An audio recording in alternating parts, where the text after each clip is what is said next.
Hey, welcome back to the Marketing Share, everyone. Thanks for joining us in studio again. I'm Alec Chung, your host, and with me, as always, is Barb, the co-host of the show. Hey, Barb.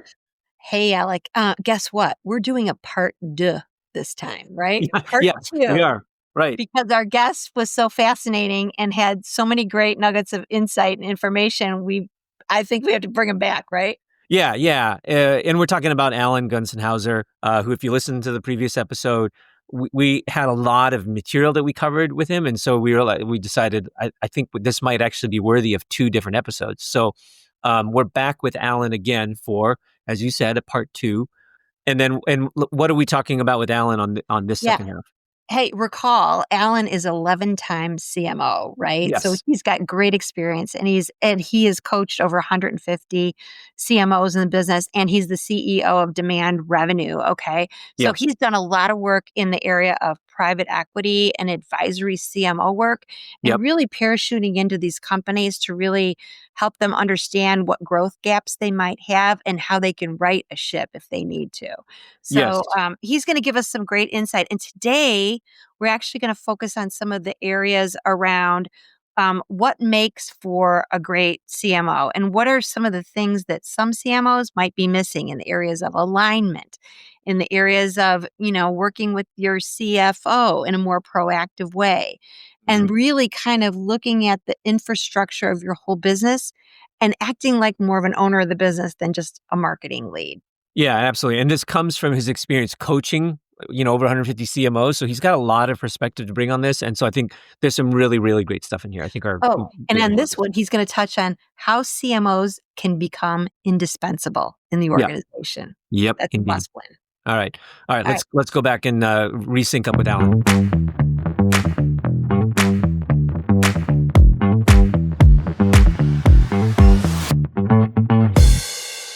I want to touch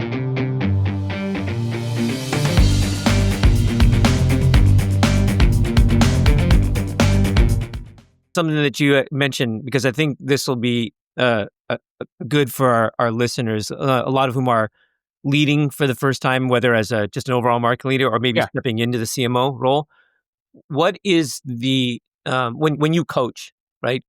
What is the distinction between just being a VP of marketing versus being a CMO? So less is more.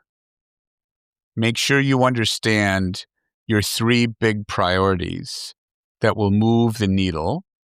Make sure you speak the language of business. You can align effectively with your CFO, CEO, and the board. And some people need to move from being really tactical and reactive and saying yes to everything to becoming more strategic and carving out time for strategy and relationship development with the CFO, with all the C-suite members. Think of yourself as a business person, not just the leader of the marketing department. It's a transition to be a CMO, but CMOs, you can also be very involved in the customer experience. Depending on the organization you're in, you could also be the chief customer officer. You can be the convener in chief. You could be the chief growth officer. There are a lot of, it depends on your organization structure. But if I would net things out, I'd say move from being tactical to being strategic, and the relationships you build and the language you speak and your willingness to help other functions, not just your own, and understand other functions. Right. And understand the market. Bring what's going on in the market to the C-suite.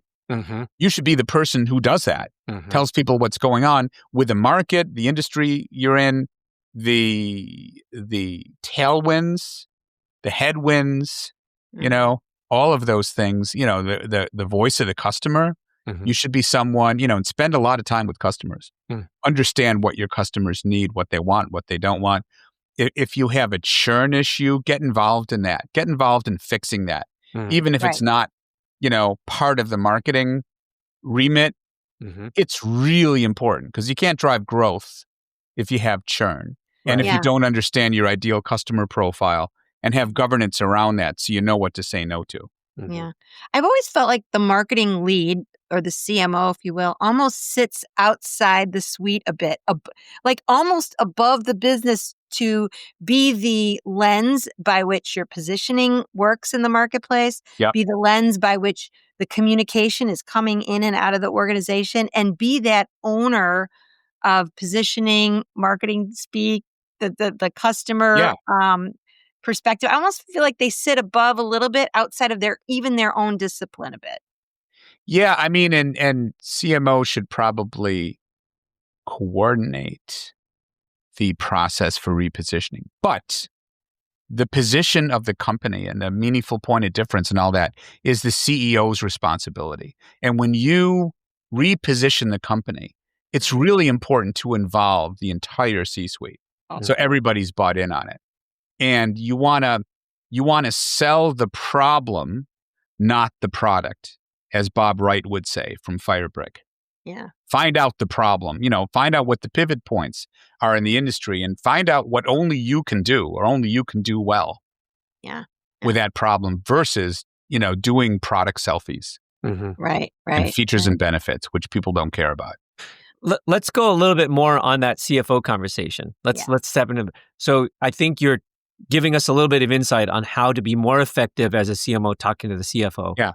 What other advice can you give based on things that you've seen where, like when you coach CMOs, like, hey, this is an area where you're often falling short. This is where you need to correct. Yeah. So, and it's easier for me because my degree was in finance. My master's was in finance.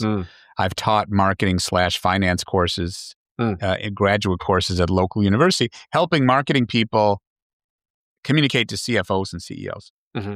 I think, part of the problem is I sometimes see that there are a lot of marketing vanity metrics that may be important within marketing that are activities. Yeah. Or how many hits do we get? Or, how busy are we? How many releases did we send out? How many emails did we send out?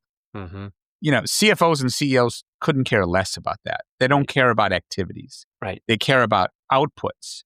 Outputs are leading indicators of impact. Yeah. Impact would be like revenue or, net promoter score would be another leading indicator of retention and growth.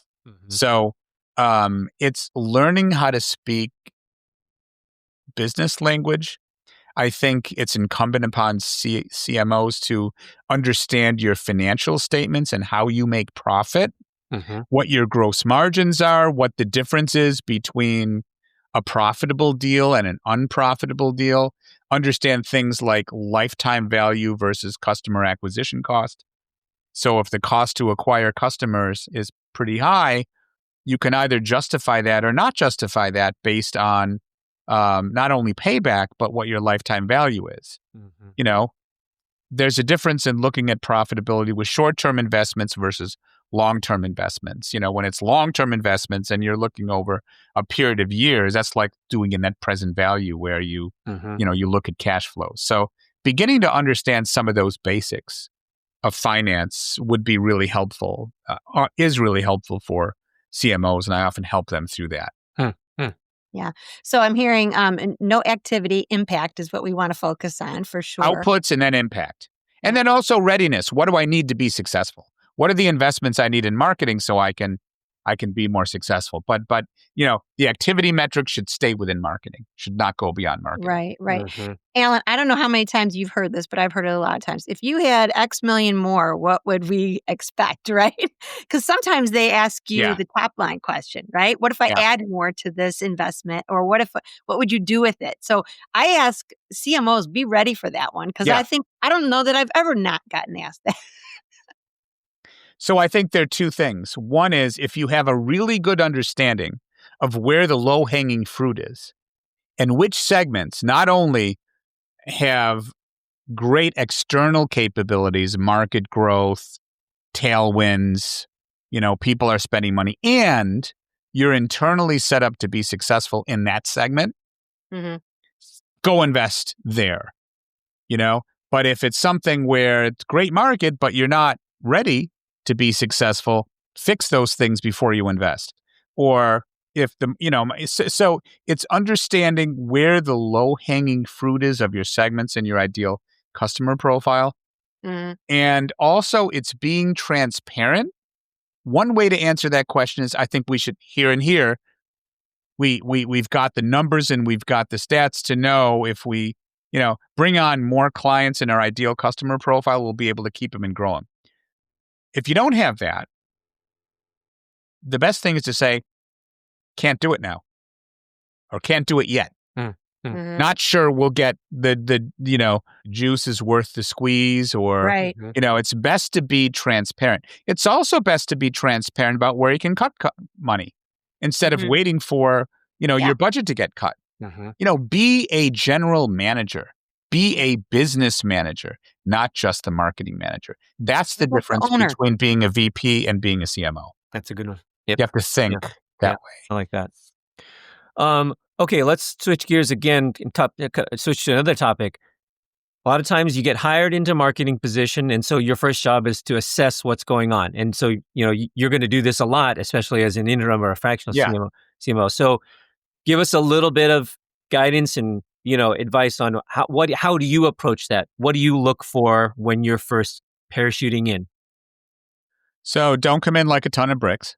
Develop relationships with the C-suite and the marketing team. Okay. I like to interview people and understand what are they most proud of. What are the best accomplishments, things they're doing really great, and where do you think the gaps are? And I always give everybody 3 magic wishes. If anything could change at all, business-wise here, or, if they're having personal issues or whatever, they want to express. But if anything could change, what would they be? What are the 3 things? And that usually is pretty insightful with people. So I always come on to build relationships first. And I give myself at least probably 6 weeks to do an assessment. And then I look at, infrastructure, people, process, data, analytics, pricing, brand, all of those things, and then try to figure out, what's going on and how things can improve. Is there anything in common that bubbles up out of that group that you see time and time again? Well, if PE firms have done a lot of M&A, Yeah. I see a lot of dirty data, sometimes filthy data. Sometimes companies can't even get a list of who their real customers are, And there's a lot of Salesforce instances and marketing automation instances and over technology, which isn't really being leveraged. I see that a lot. I see churn issues a lot where, companies really haven't focused on nailing down what their ICP should be and why. A lot of people say, oh, we don't want to leave anything. We don't want to leave money on the table. We could get deals there. But does it make sense to get those deals? Which deals are you going to be able to keep and grow? Yeah. How often do you find yourself in a situation where when you come in and you take a look and you realize that while there may be some key strategic things that they do need help articulating and being clear on, but if some of the fundamentals and the basics just aren't there yet, and especially like you said, in an M&A environment, if you come into a place where you're like, oh crap, okay, I got 3 different automation systems and everything. So even if I could tell you what our ideal customer profile was, I don't have the systems right now to be able to track the activity clearly. So do you just have to just say, okay, look, for the next 6 months, we have to just clean the house up first so that it functions better, right? Isn't that a reality sometimes too? Yeah, sometimes. Hopefully it's a minority, but I have seen that happen, even with really big companies too. Yeah. Where they got to start some things over, rebuild the MarTech stack and, rebuild the demand process. And I brought vendors in to help with that a couple of times. Yeah. Okay. Yeah, that sometimes happens, and I've also seen it where things look pretty good, not perfect, but, we can always improve with something. Yeah. But, I was brought in to keep things stable during a very tumultuous period. For example, one of my clients, I was interim CMO at Brightly Software for 6 months, and that was a week after I started, the Siemens infrastructure acquisition finalized. So they were, so it was all kinds of change there, and they were becoming part of Siemens infrastructure. Okay. And so part of what the CEO wanted me to do was keep things calm, keep things stable, a cool, calm hand. And we made changes and we made improvements, but we didn't, break the house down to do it. Yeah. Yeah. Alec, I've walked into a $500 million business, and half of their email or customer emails was coming back undeliverable because they hadn't updated their database Oh in my. years. Yeah. Right? Yeah. So I had to go back and do a whole Yeah. education Yeah. on database, cleansing this is your baby, Right. and you have to protect this. This is like laundry. We do this all the time. This is a priority, right? It's like, you have to make data cleanliness a thing. Yeah. And a lot of companies say, it's boring, they don't want to get involved. Someone's got to do it. Yeah. Someone's got to Sometimes do you it, have to be a or, your champion. sales and marketing is going to be all messed up. You won't be able to target anyone. Yeah. Sometimes you have to be a champion for those that are not championed. Right. Exactly. I've seen that too. Especially in M&A environments where they've acquired a lot of companies, have all these different databases coming together. Yeah. Sometimes you got to educate people on the problem at hand because they don't know, right? All right. Let's talk about your coaching business because that's fabulous. And I'm going to hire you very quickly for several other things. But anyway, you have coached, and you said this, over 150 CMOs. So you've got a huge business in this area. If you could boil it down to a few key things, and I love this, how do you make CMOs indispensable? Because we are the scariest, the coldest place in the C-suite, as people always say, right? So what are the things that you recommend to make your CMO indispensable? I help them, and I've touched on some of this, move from being tactical heroes and very reactive to what's going on to being strategic general managers that are a real member of the C-suite. Help them with strategy, help them with growth, help them with language so they speak the language of business, help them balance the creative part of marketing and breakthrough and all that's so necessary with the analytical. It's kind of like jazz and classical, being an orchestra conductor. I did a blog on that once, but help them balance that. And a lot of times it's helping them narrow down on the few things that are going to make a difference. And part of it is how they communicate with the C-suite, how they communicate bad news and when to communicate, and how they communicate good news. There's an art to communicating good news because things can be going really well, but you should understand why they're going well, how you can extend that, So it's leadership and communications. It's developing relationships with the other C-suite members.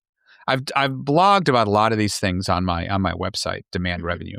But it's a combination, and it's deciding what marketing is not going to do. Leadership is making choices. And you could try to do 10 things and you may get 3 done well, but they wouldn't be the 3 you would have picked at the beginning that were most important. So it's narrowing down, learning to say no because you want to do things that'll move the business forward. It's developing a close relationship with a CFO. That's a very important relationship to have. CSO or CRO as well, but the CFO is it's a very important relationship for business strategy, for not just worry about budget at budget time, but have a relationship all year. And the board, CFOs always present to the board. Give a market perspective, what's going on in the market, and communicate what marketing is now.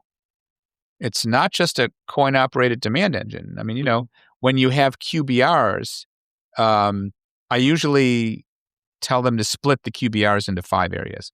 First is what's going on in the market. Second is what are all the programs that are driving brand reputation.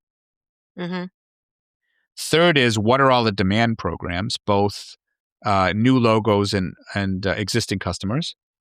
Fourth is, what are the programs to improve our Net Promoter Score, to create advocates, to drive a remarkable customer experience, drive retention.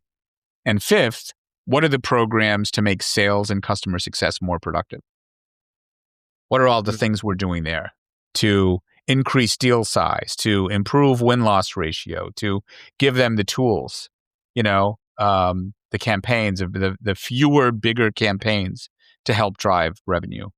Does that make sense? Yeah. I often think of it, what you're saying, I always say this too, but in a different way. I tell CMOs, or I tell people how to think about things, right? Yeah. It's like not only the data, but it's also let me give you the contextual framework around what that means. So that's why we're doing this, because XYZ, right?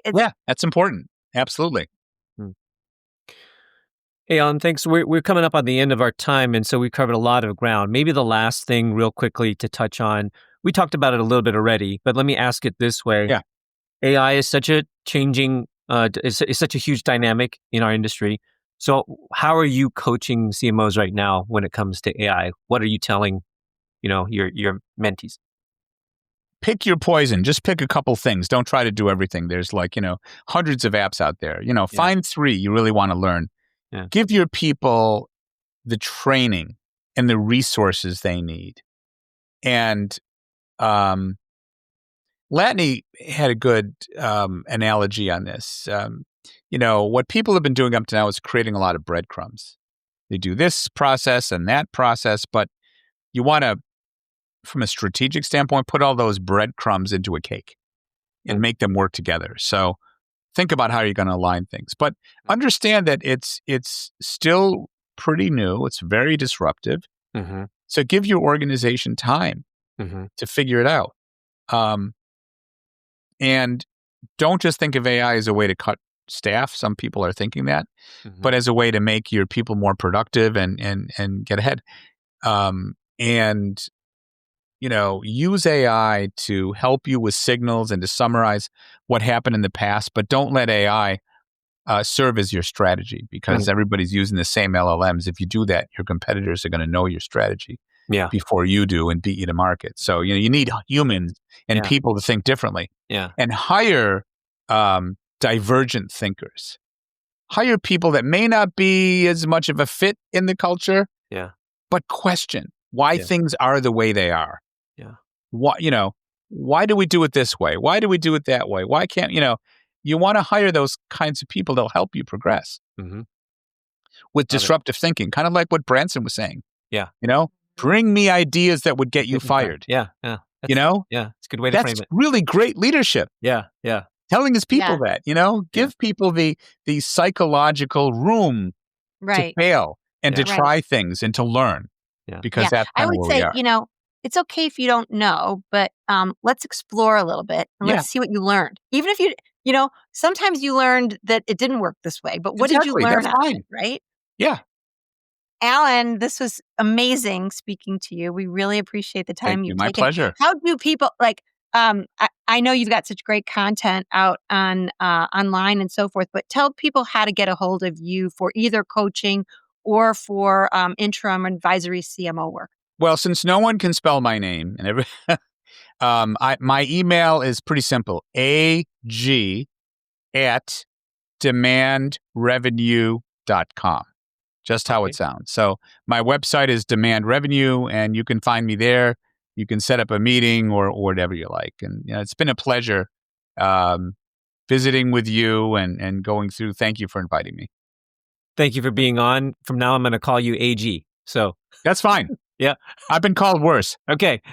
Gonsenhauser. Gonsenhauser. Yeah. Yes. Right? In German, it means a big family or a full house. Oh, okay. All right. Yeah. Well, now I really will remember it. Yeah. The All right. Thanks, Gonsenhauser. Alan. That's what it means. Thanks so much, Alan. Okay. Thank you.